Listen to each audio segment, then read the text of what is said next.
in restoring dignity, honor, and resilience while correcting the injustices of history. Here are the details.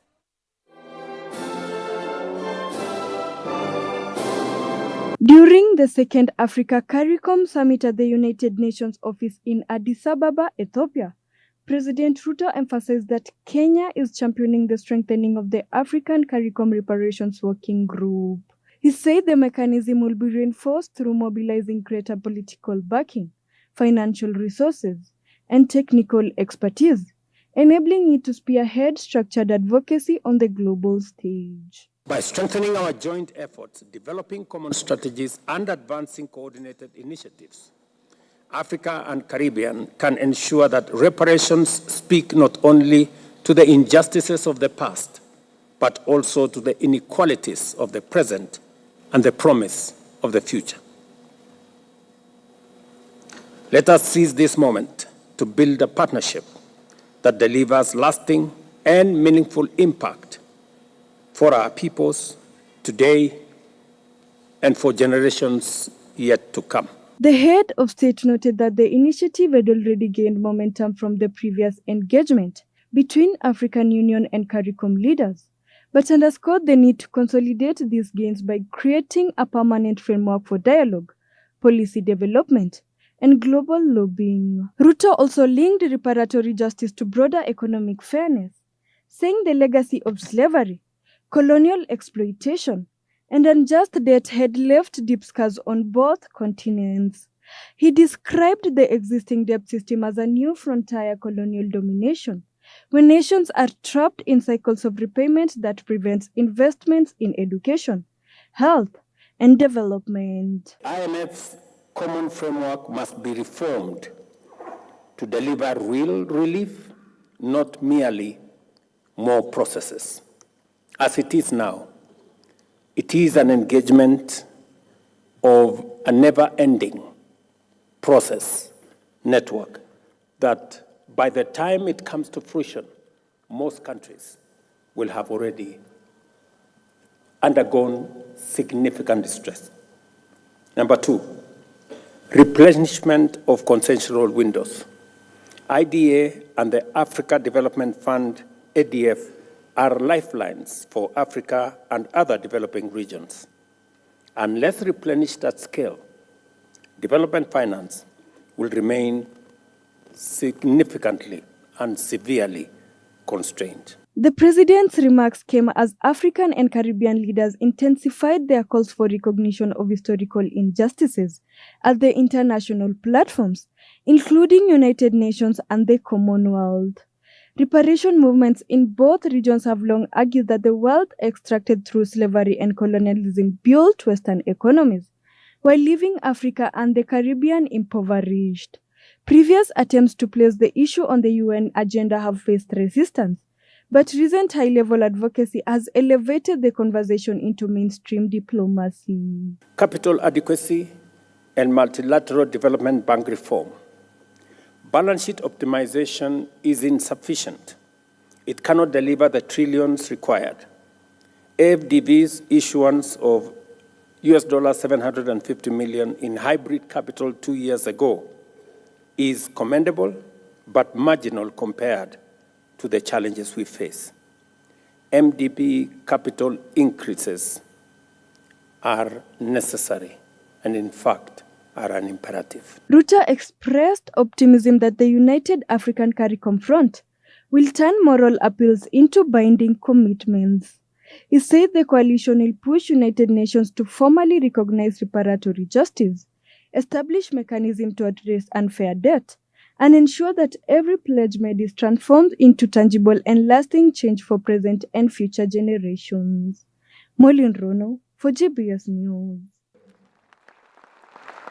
And now to a more sad report. A night of terror unfolded in Nigeria's Borno state as Boko Haram militants launched a deadly assault on the village of Darul Yamal, leaving more than 60 people dead, including soldiers stationed at a nearby military base. The attack, one of the deadliest in recent months, has reignited fears across the region and raised urgent questions about security along the Nigeria-Cameroon border. Let's take a listen.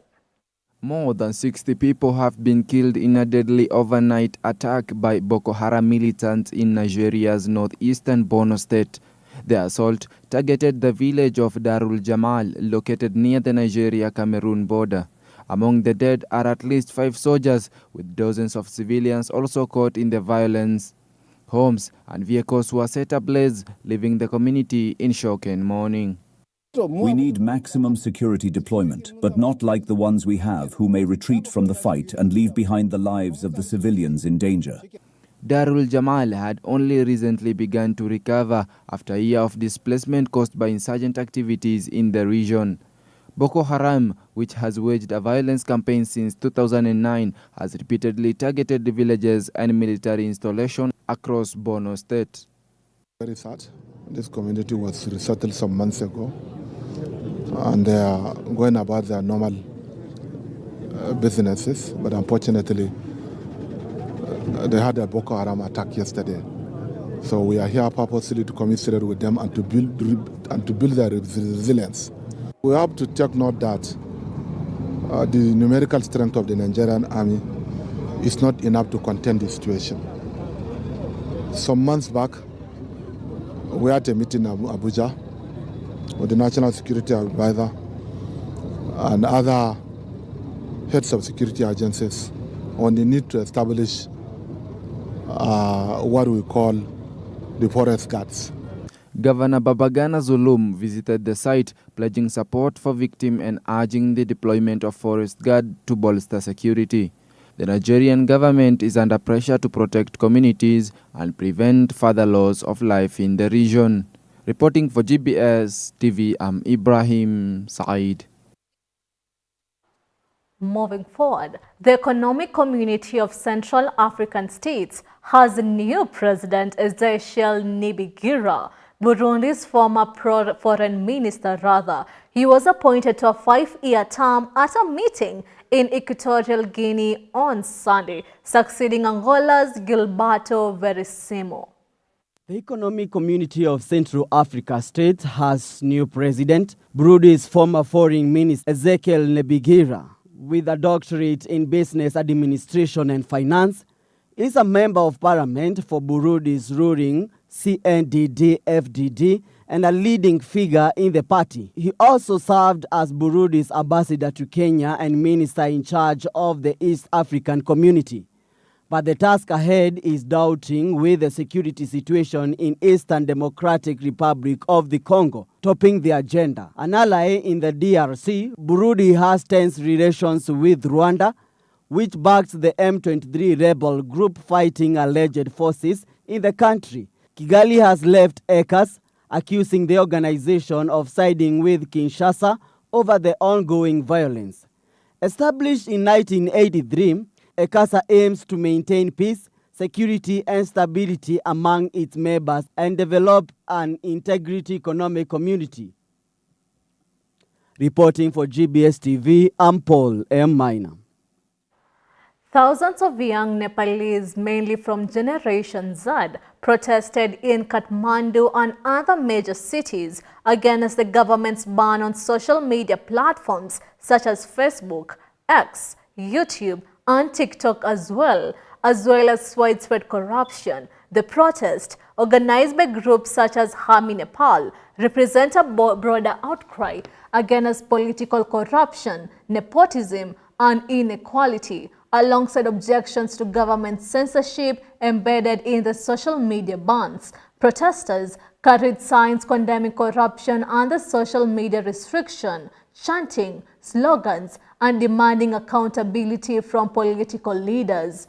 The young protesters, who are digitally savvy and political conscious, mobilized initially through viral hashtags like Gen Z London Land and Ban Corruption No TikTok, leveraging social media to coordinate real-world action despite government attempts to silence them.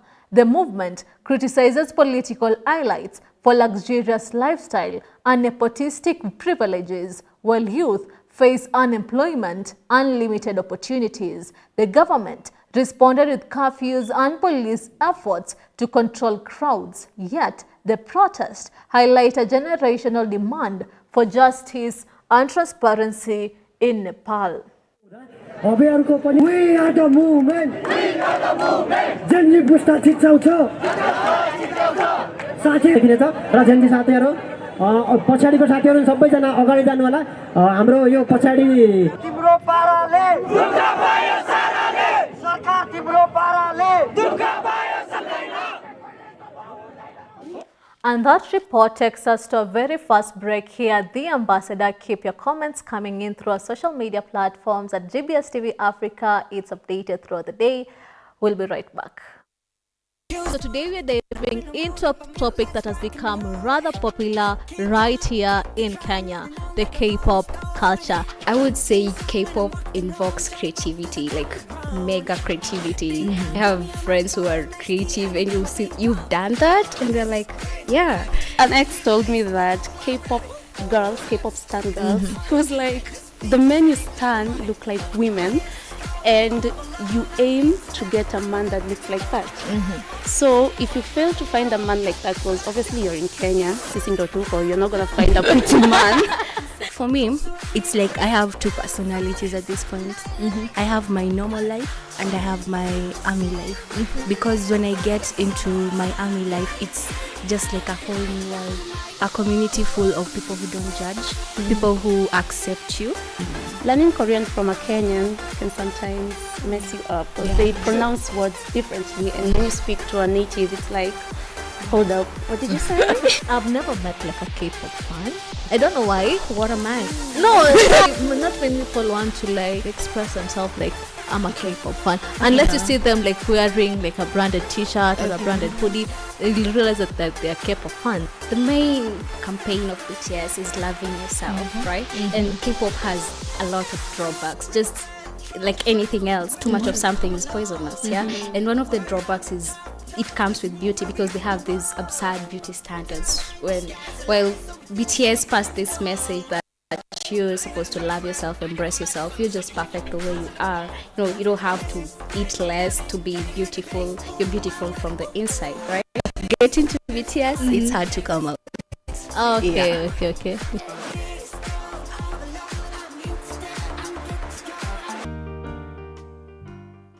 The boy was growing normal because the normal is what we should get back into. What is happening now is the abnormal.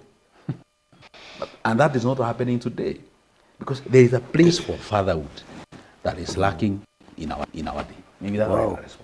My name is Dr. Peter Mureithi Elisha, PM. Walk the talk, mentors, and you parents. How do you explain to your daughter who finds that you bring a man to the house when their father is not there? How will she behave? You say monkey do. Yes. Today in our nation, the girl is quite empowered. Even if you go around and watch around, you will hear Girl Child Empowerment Project.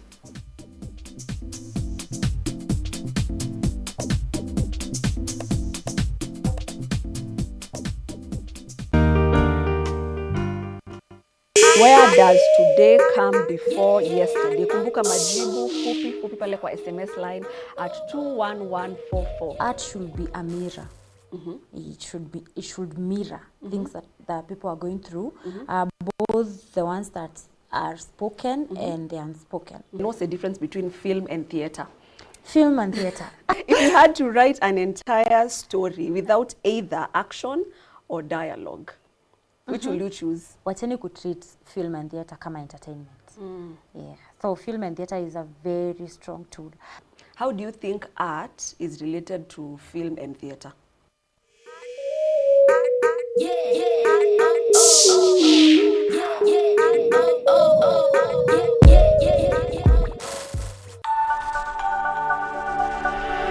Everywhere, GBS.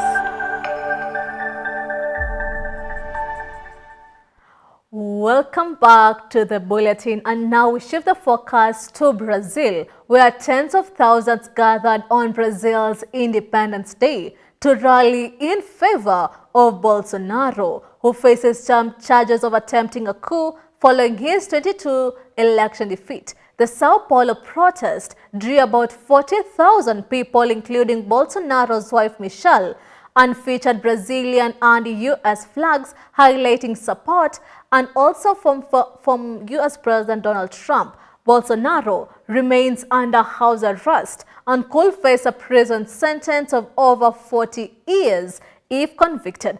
Counter demonstrations also occurred calling for his conviction and rejecting amnesty proposals for Bolsonaro and others involved in the January 2023 government building attacks. The protests reflect polarized political tension in Brazil as the court's ruling approaches, with Bolsonaro supporters asserting his innocence and critics pushing for accountability. Bolsonaro's son Flavio Bolsonaro was prominent among supporters, signaling continued political ambitions despite Bolsonaro being barred from running until 2030. O nosso plano é Bolsonaro candidato a presidente. Ponto. É possível celebrar a independência sem liberdade? Dá para ter independência sem liberdade?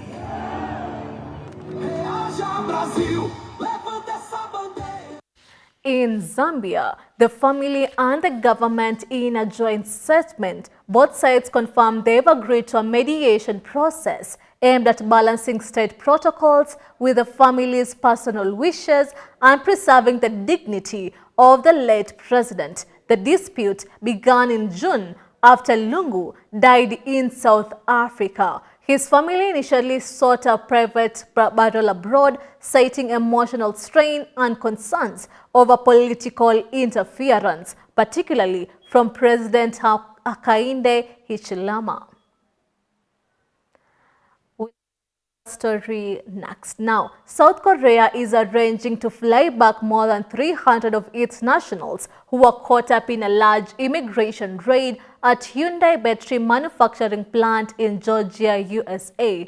The raid, conducted by U.S. immigration authorities, detained about 475 workers, most of them South Koreans, accused of working illegally. The South Korean government has negotiated with U.S. officials to secure the release and repatriation of the workers, with plans to send a charter flight soon. In response to the raid, U.S. President Donald Trump defended the immigration operation, stating it did not harm the U.S.-South Korean relationship. He called on foreign companies to respect U.S. migration laws, urging them to bring skilled workers legally and to hire untrained American workers. Trump also expressed openness to allowing some foreign manufacturing experts to come to the United States temporarily to help train American labor.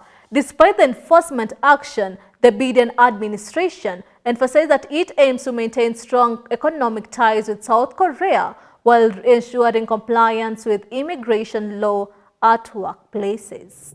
My only thing is, what's in that water? Yeah. If it wasn't for that, I'm game.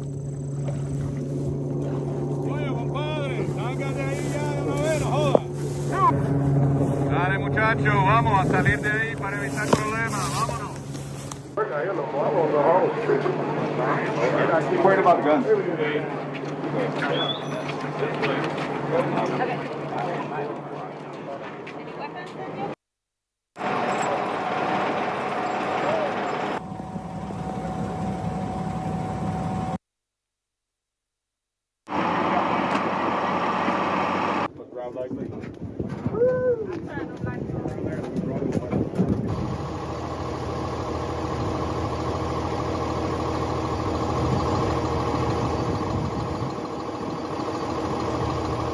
ICE was doing right because they were here illegally. But we do have to work something out where we bring in experts so that our people can be trained so that they can do it themselves. And now to our earlier story in Zambia. In a joint statement, both the government and the family confirmed they have agreed to a mediation process aimed at balancing state protocols with the family's personal wishes and preserving the dignity of the late president. The dispute began in June after Lungu died in South Africa. His family initially sought a private burial abroad, citing emotional strain and concerns over political interference, particularly from President Hichilema. Let's take a listen. In Zambia, a breakthrough may be near as the government and the family of late former President Edgar Lungu begin mediated talks to resolve a long-standing standoff over his funeral agreement. In a joint statement, both sides confirmed they have agreed to a mediation process aimed at balancing state protocols with the family's personal wishes and preserving the dignity of the late president. The dispute began in June after Lungu's death in South Africa. His family initially sought a private burial abroad, citing emotional stress and concern over political interference, particularly from President Hakainde Hichilema. But the government insisted on a state funeral in Lusaka as a standard for former head of state. A legal battle followed and South African countries eventually ruled for Lungu's remains to be repatriated in Zambia. 3 months of deadlock stirred political tension, but with mediators in place, both parties have pledged to prioritize unity, healing and respect for Lungu's legacy. Reporting for GBS TV, I'm Paul M. Mine. We'll keep him updated on that as it develops. And now on to sport news. It was total domination in the Euro showdown as Spain dismantled Turkey with a stunning 6-0 victory from the first whistle to the last. La Roja won in complete control, showcasing flair, precision and ruthless finishing. A crushing defeat for Turkey and a powerful statement from Spain, who now emerged as a serious contenders in the tournament. Spain delivered a footballing masterclass as they trashed Turkey 6-0 in a one-sided Euro clash. From the opening minutes, La Roja took control, dictating the pace with sleek passing and clinical finishing. Goal after goal silenced the Turkish defense, leaving fans stunned and the scoreline unforgettable. With this dominant win, Spain sent a clear message to their rivals. They are not just here to compete, they are here to conquer.